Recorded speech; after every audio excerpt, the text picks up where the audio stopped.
If you'd please stand and join with me before we sing our opening hymn.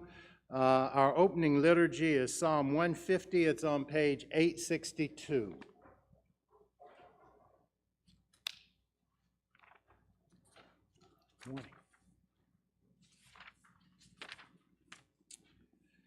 Praise the Lord. Praise God in his sanctuary.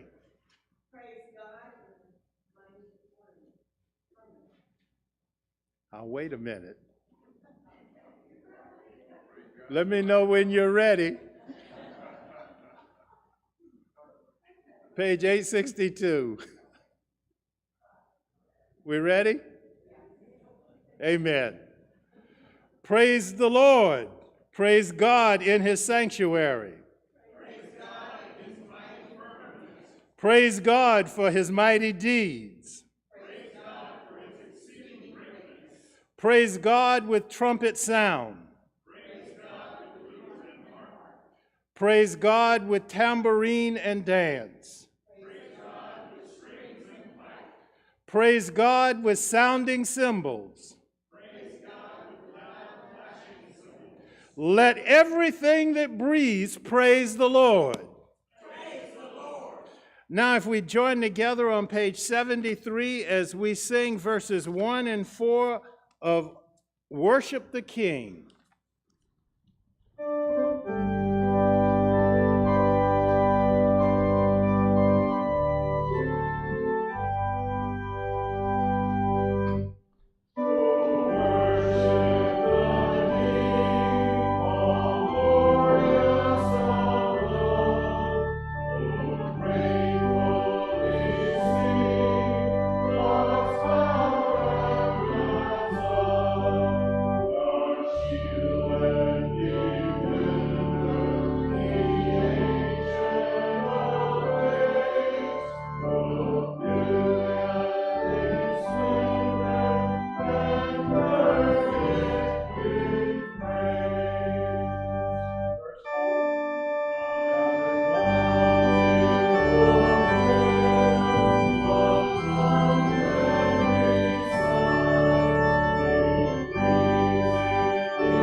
If you please be seated.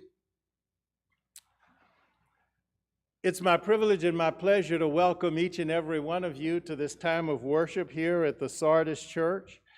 And as we gather, we welcome those who are joining us via live stream as well. I'd like to make an announcement. You know, we try to pick hymns that are familiar. And if you're worshiping with us on the internet, if you'd like to leave a voicemail or send an email to the church about one or two of your favorite hymns, we'll pick a Sunday where we can incorporate those in our worship service, and we'll sing some of those. We might do it when we have a chance to do some of our congregational favorites, which we started last Sunday, and we'll be resuming that again on the second Sunday. So I'd also make the announcement, if you'd like to join us to sing sometime on one of those Sundays, it will be the second Sunday next month. We show up about an hour before church and rehearse something that we then sing as an anthem. So I invite you to do that. We will be having church council meeting today immediately following worship service, and those are open meetings, so if you choose to join us as we do that, please do so, and you will be welcome. I think those are all of the announcements. If I missed something, would somebody chime in and let me know? If not, then let us pray. Most gracious and eternal God, our prayer is that as we gather for this time of worship, that you would pour out your Holy Spirit on us, that we might know your presence during this time of worship, that we might feel the Spirit, and that as we feel that Spirit, that we would lift you up in praise, that we would praise you in the sanctuary, that everything that has voice might praise you, and that we might be blessed from this service of worship. We pray these things and we ask these blessings. We do it in the mighty and powerful name of our Lord and Savior, Jesus the Christ, and God's children all said. Let us now stand again and sing together hymn number 131, We Gather Together.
Please be seated.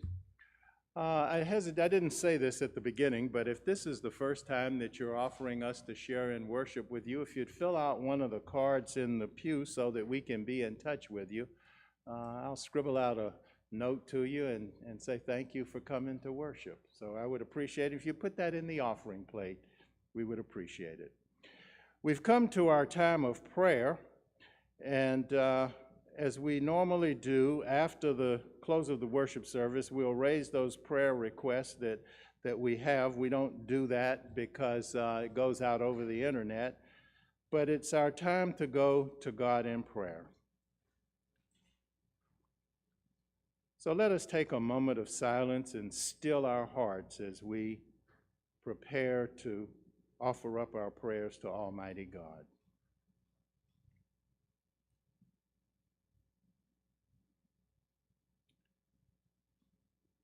Heavenly Father, as we come today, we come because we love you. Not that we loved you first, but that you loved us first. And that love was manifest in the sacrifice of your Son Jesus on the cross. Lord, we come today with thanksgivings that you touched each and every one of us this morning, that you woke us up and helped our blood to run warm in our veins. that you touched us and gave us a sense of a sound mind. Lord, that you gave us a modicum of health. Lord, we say thank you for those things, but most of all, we say thank you that you have given us salvation, that you have given us your Son.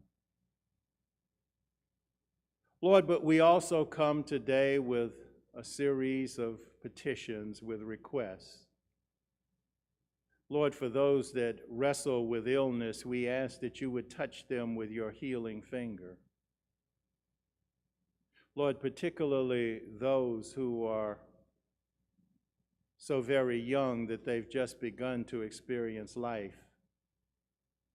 And Lord, our prayer is that you would pour out your knowledge and your wisdom on those who seek to find cures for diseases like cancer and ALS and Alzheimer's. Lord, that you would give them wisdom that we might move forward and that these things that are so devastating might once again be vanquished. Lord, we pray for those who are in leadership in our government, who are in leadership in the church, that they might be on one accord with you and not on their own agendas. Lord, there's a passage of Scripture that says that the love of money is the root of all kinds of evil, and somehow or another we associate money and power in the same way, and both of those seem somehow to corrupt. Lord, we stand on the word that says, what do you require of us but to do justice, to love mercy, and to walk humbly with you? Lord, we ask that there might be peace on earth and that we might be agents of that peace.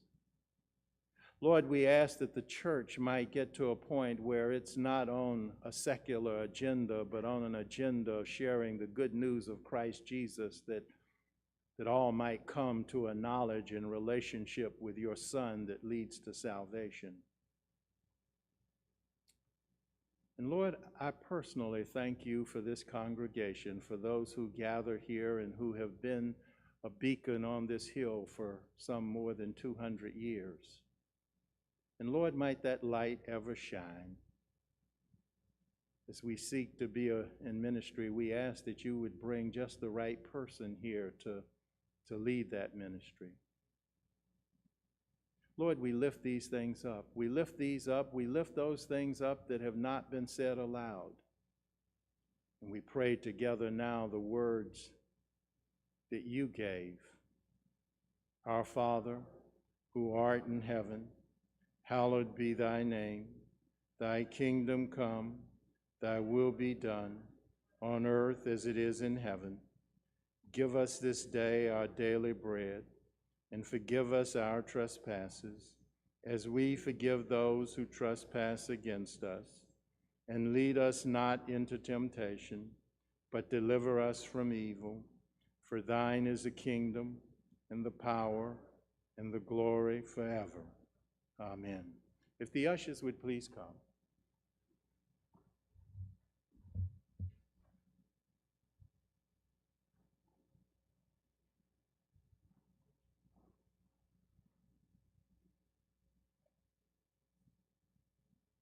Gracious Lord, we give to you. We give to you out of the bounty that you have shared with us. We give it that those who are less fortunate than we might be here. And you gave us the mission to take care of the orphans in the world. We accept that. Lord, bless us all, that it might be you to glorify you. Pray these things in Christ's name. Amen.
If you'd please remain standing as we join together. Our Psalter is Psalm 103, and it's on page 824 in the hymn book.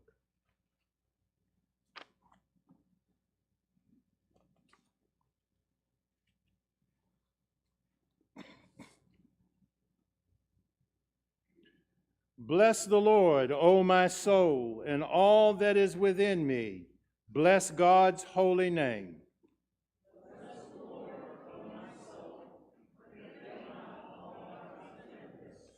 Who forgives all your iniquity, who heals all your diseases. Who redeems your life from the pit, who crowns you with steadfast love and mercy, who satisfies you with good as long as you live, so that your youth is renewed like the eagles. The Lord, who works vindication and justice for all who are oppressed, has made known God's ways to Moses, God's acts to the people of Israel. The Lord is merciful and gracious, slow to anger, and abounding in steadfast love. The Lord will not always chide, nor harbor anger forever. The Lord does not deal with us according to our sins, nor repay us according to our iniquities. For as the heavens are high above the earth, so is the Lord's steadfast love toward the faithful. As far as the east is from the west, so far the Lord removed our transgressions from us. As a father shows compassion to his children, so the Lord shows compassion to the faithful. The Lord knows our pain, and remembers that we are dust. As for mortals, their days are like grass.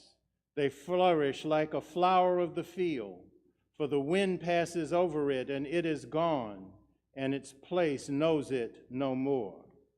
But the steadfast love of the Lord is from everlasting to everlasting upon the faithful, and the righteousness of the Lord to children's children, to those who keep his covenant and remember to do his commandments. As we prepare to share the word of God, let us sing hymn number 361, Rock of Ages, Cleft for Me.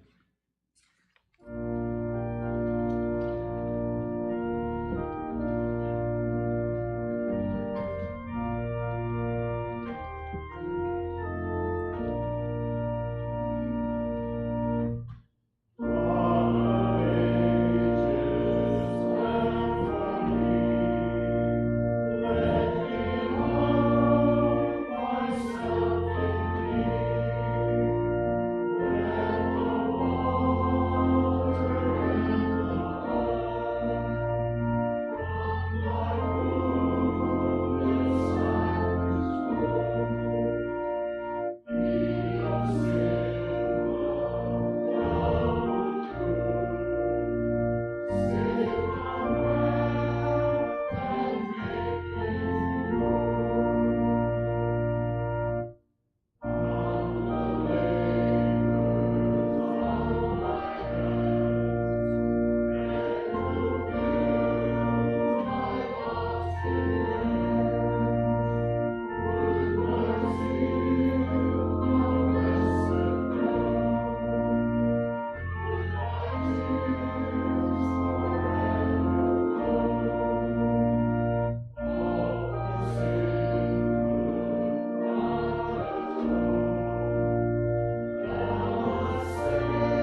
Please be seated. If you'd like to join me as I read from the scripture this morning from Paul's letter to the church at Rome, it's on page 144 in the New Testament section of the Pew Bibles, and I'll be reading the third chapter, the 21st through the 31st verses of that letter. Page 144 in the Pew Bibles. Romans 3, 21 through 31. And hear what Paul writes to the church at Rome. But now, apart from law, the righteousness of God has been disclosed and is attested by the law and the prophets, the righteousness of God through faith in Jesus Christ for all who believe. For there is no distinction, since all have sinned and fall short of the glory of God. They are now justified by his grace as a gift through the redemption that is in Christ Jesus, whom God put forward as a sacrifice of atonement by his blood, effective through faith. He did this to show his righteousness, because in his divine forbearance he had passed over the sins previously committed. It was to prove at the present time that he himself is righteous, and that he justifies the one who has faith in Jesus. Then what becomes of boasting? It is excluded. By what law? By that of works? No, but the law of faith. For we hold that a person is justified by faith apart from works prescribed by the law. Or is God the God of the Jews only? Is he not the God of the Gentiles also? Yes, of Gentiles also, since God is one, and he will justify the circumcised on the ground of faith, and the uncircumcised through that same faith. Do we then overthrow the law by this faith? By no means. On the contrary, we uphold the law. The word of God for the people of God. I'd like to greet you this morning in the name of our Lord and Savior, Jesus the Christ. And this morning we pick up from where we left off last week as we are working our way through the letter of Paul to the church at Rome. Last week we talked about Paul's argument that no one is righteous before God. However, through the life, death, and resurrection of Jesus, we have become the righteousness of God through faith in him. You know, I realize that that's a hard thing for people to accept. That there's nothing that we can do to earn salvation. Let me share a bit more with you about the impact of Paul's letter to the church at Rome and that impact that it's had on the church as we know it today. Most of the great revivals and reformations in the history of the church have been directly related to the book of Romans. In the year 386, the month of September, a young North African sat in a garden and he picked up a scroll of the book of Romans. The first passage that caught his eye had these words: "Let us behave decently as in the daytime, not carousing and drunkenness, not in sexual immorality and debauchery, not in dissension and jealousy. Rather clothe yourself with the Lord Jesus Christ, and do not think about how to gratify the desires of the flesh."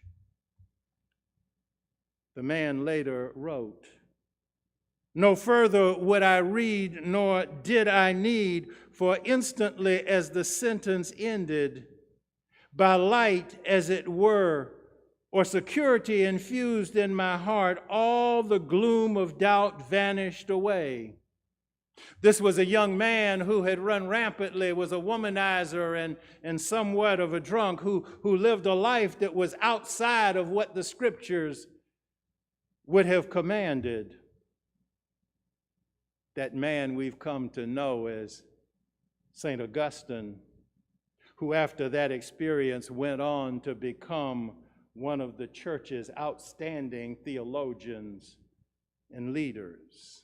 Last week, I shared with you about the impact that this letter to Romans had in the life of Martin Luther, and that it was this that was the foundation of him nailing those 92 theses to the door of the Wittenberg Chapel. And what resulted from that was the thing that we have come to know as the Protestant Reformation. Several centuries after Martin Luther, a young man who was an Anglican priest attended a study of the book of Romans, and he walked away from that study and wrote these words in his journal. I felt my heart strangely warm. I felt that I did trust in Christ, Christ alone for my salvation. An assurance was given me that he had taken away my sins, even mine, and saved me from the law of sin and death.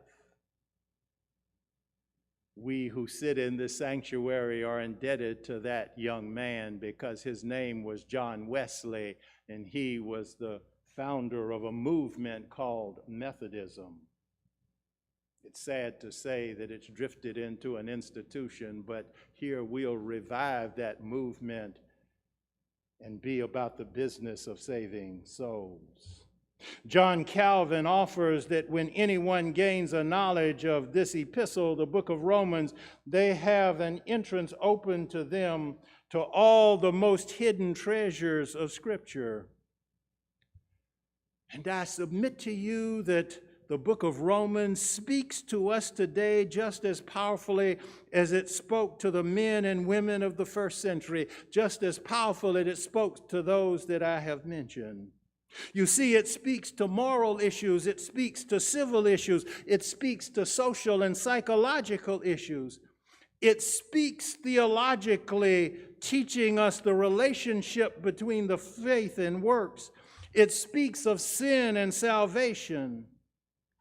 However, most of all, it profoundly brings God Himself to us. Last week, we focused that along with Paul, we have an obligation to share the gospel because it is the power of salvation. And in the passages of Scripture between what we shared last week and the passage that Paul wrote for us today, it leaves no doubt that we are all great sinners. It occurs to me that in many of our churches, pastors don't ever preach about sin. We don't like to preach about that, you see, because it makes people uncomfortable. It makes us uncomfortable sometimes because we see ourselves in the mirror of that preaching. Paul made the prediction, for the time will come when people will not put up with sound doctrine. Instead, to suit their own desires, they will gather around them a great number of teachers who say what their itching ears want to hear. They will turn their ears away from the truth. In 1937, Richard Niebuhr, one of the theologians who wrote a book, The Kingdom of God in America, criticized the then liberal social gospel and described its message with these words: a God without wrath brought men without sin into a kingdom without judgment through the ministrations of a Christ without a cross. It occurs to me, my brothers and sisters, that we are living in the time that Paul spoke of and that Niebuhr wrote about in that 1937 book. We interpret Scripture today by the rules of culture, and instead of interpreting culture by the rules of Scripture. Social justice has become the God of the current culture, instead of social justice being the result of serving the God who created the universe, the God who was the author of social justice.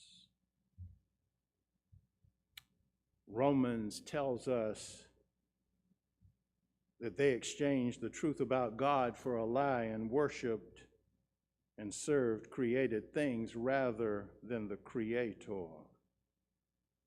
In the beginning of Romans, Paul exposes the universal human problem, and that universal problem is sin. It applies to all of us. All of us have sinned, he says, and fall short of God's glory. However, in the verses of Scripture that we shared this morning, the universal problem is solved in Jesus Christ. In these verses, we encounter what may be the most important message of the entire book of the Romans.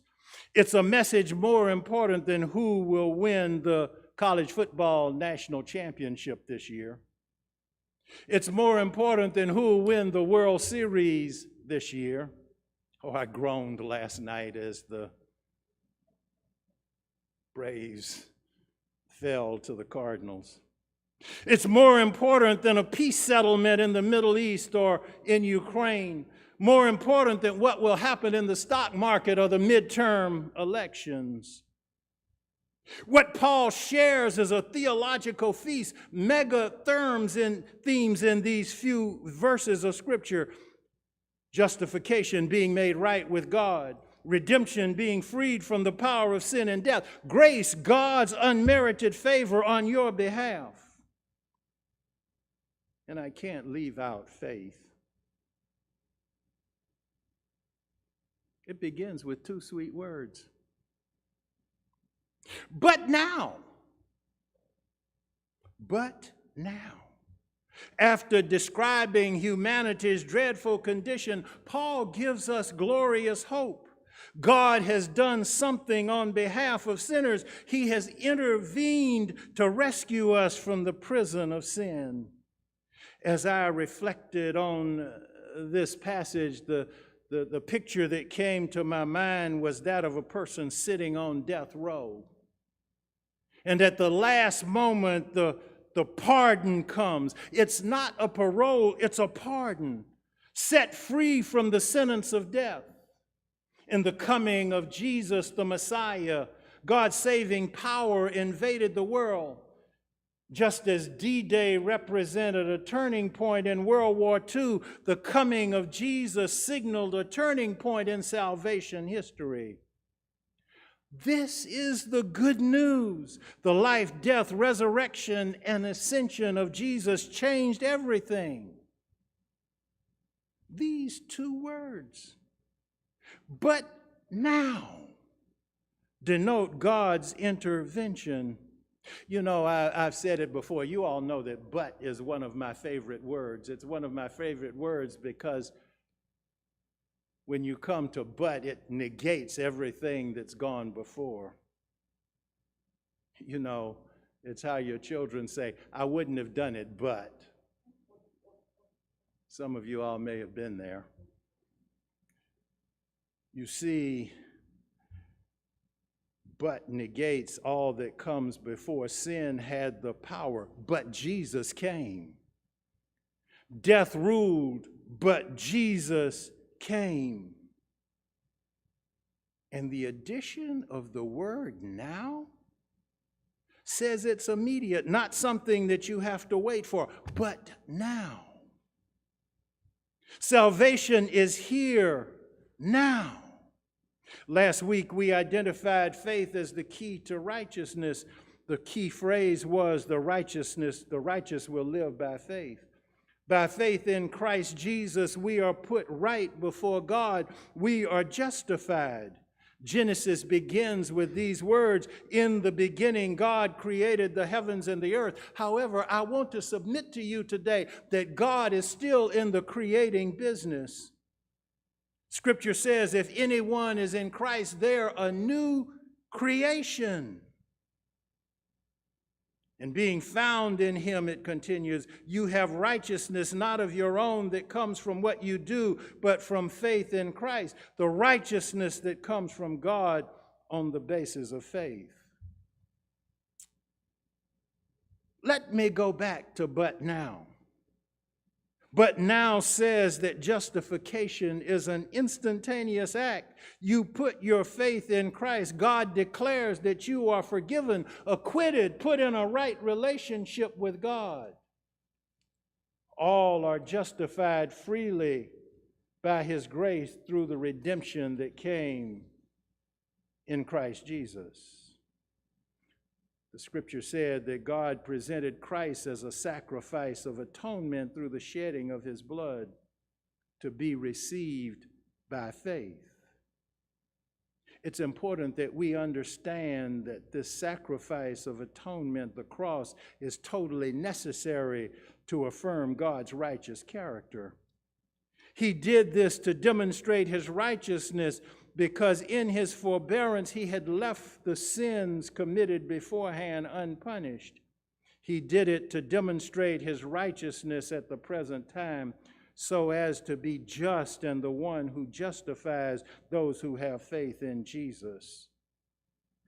Let us focus on being just and justifying at the same time. How many times in family circumstances or business relationships do we draw lines in the sand and then cross those lines? You see, when we cross those lines, justice goes out the window. You know, I can remember in my relationship with my children, sometimes I would say, if you do this and this and this, here's what I'm going to do. And then they'd go and do it and I'd back off. When you do that, justice goes out the window.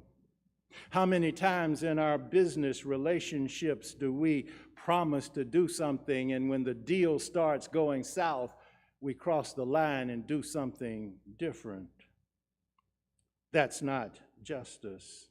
You know, I wonder what this country would be like if our politicians were just, if they made promises and kept those promises. I submit to you, it would be a different world.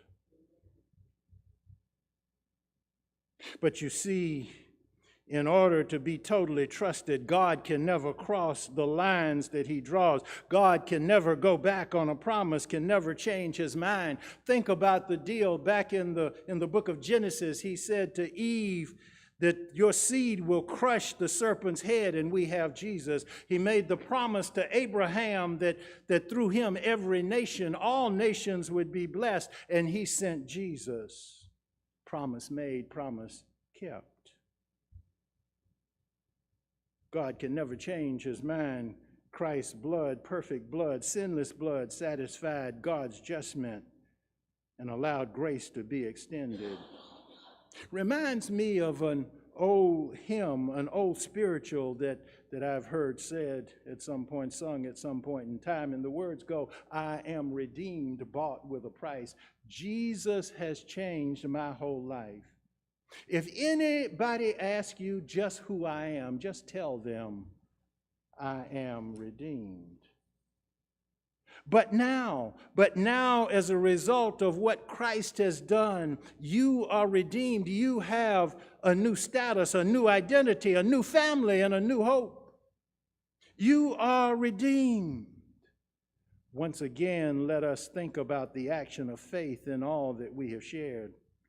Paul reiterates that faith is received, that salvation is received by faith. And he's not speaking about some generic faith, not faith in religion, but faith in a person, and that person is Christ Jesus.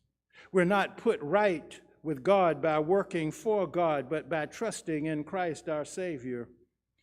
We read this morning, for we maintain that a person is justified by faith apart from the works of the law. You can't keep the law. Nobody can keep the 10 Commandments. You can't do good or enough good to gain salvation. And let me share with you that Christianity is the only theological system that has an answer to sin, and that answer is Christ Jesus. Think about it. The Buddhists seek enlightenment, but you can never reach the point of ultimate enlightenment. The Hindus have reincarnation, and you get to come back and do it over and over and over again.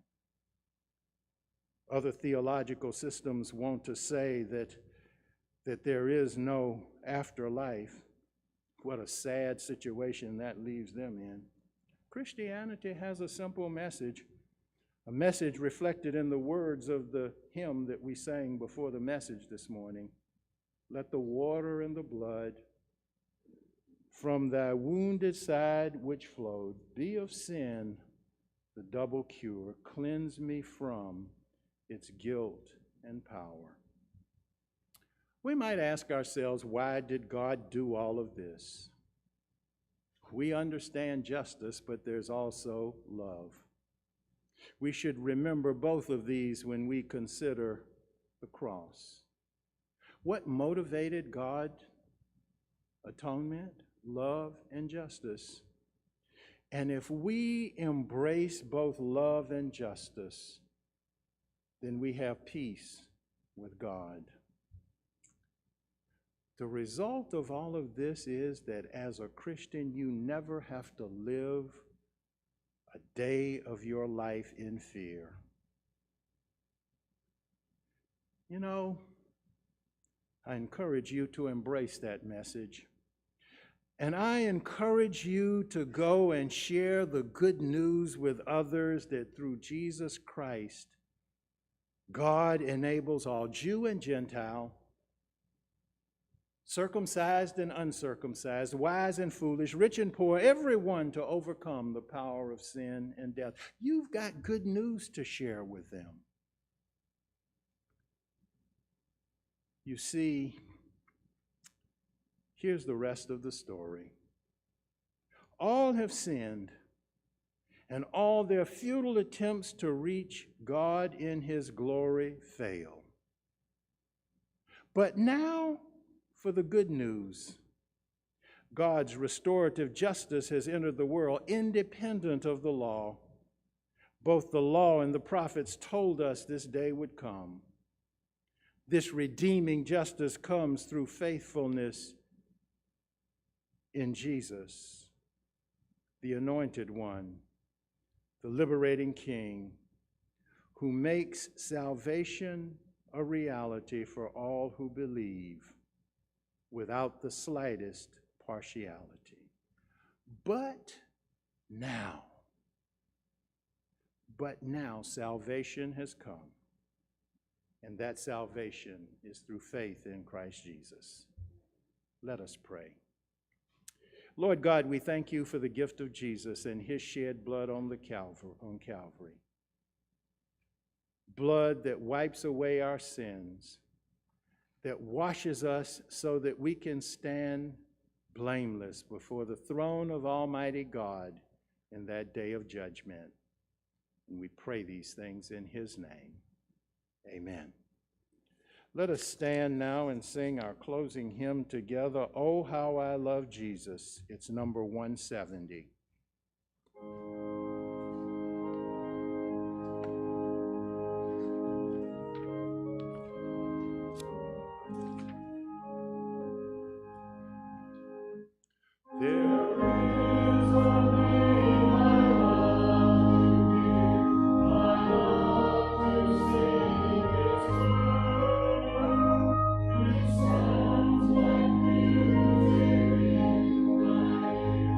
Yes.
And now to him who is able to prevent you from falling, to him who is able to present you spotless before the throne of Almighty God, may his peace, his power, in the sweet communion of his Holy Spirit rest, rule, and abide with you both now and forever. Amen.